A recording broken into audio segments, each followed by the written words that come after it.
বৈষম্য বিরোধী আন্দোলনে ছাত্র জনতা হত্যায় সাবেক প্রধানমন্ত্রী শেখ হাসিনাকে বিচারের আওতায় আনার দাবিতে টিএসসিতে বিক্ষোভ সমাবেশ করেছে বৈষম্য বিরোধী আন্দোলনের শিক্ষার্থীরা। আওয়ামী লীগ আবারও দেশে চক্রান্ত করছে অভিযোগ করে সমন্বয়করা বলেন, সকল ধরনের চক্রান্ত দমন করবে ছাত্র জনতা। সিলন ফ্যামিলি ব্লেন্ডের কড়া লিকার আর সতেজ স্বাদের পারফেক্ট ব্লেন্ডে স্বপ্নেরা মিলুক টানা।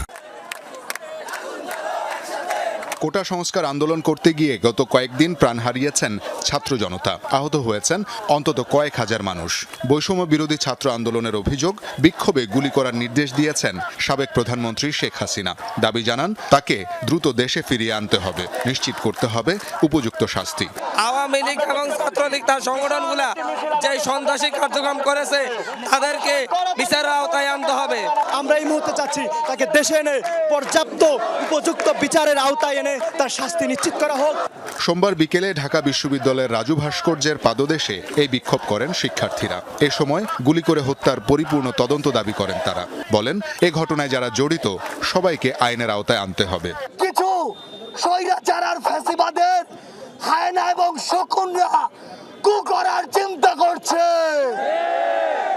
আমরা জানিয়ে দিতে চাই, বাংলাদেশের ছাত্র নাগরিক যখন এক হয়েছে তখন আপনাদের এসব কুকুরের মতো লেজ গুটিয়ে পালাবে।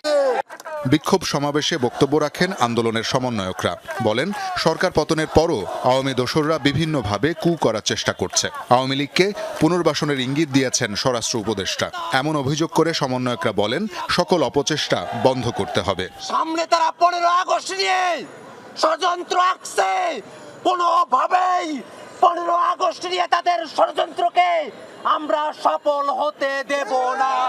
যারা স্বৈরাচারকে পুনর্বাসন করতে চায়, যারা খুনি হাসিনাকে পুনর্বাসনের মতো বক্তব্য দিতে চায়, আমরা ছাত্র জনতা যেভাবে তাদেরকে উপদেষ্টা বানিয়েছি, ঠিক একইভাবে গদি থেকে ছুড়ে নামাতে আমরা দ্বিধা করব। সমাবেশ শেষে বিক্ষোভ মিছিল নিয়ে ঢাকা বিশ্ববিদ্যালয়ের বিভিন্ন সড়ক প্রদক্ষিণ করেন আন্দোলনকারীরা। শওকত মঞ্জুর শান্ত, যমুনা নিউজ, ঢাকা।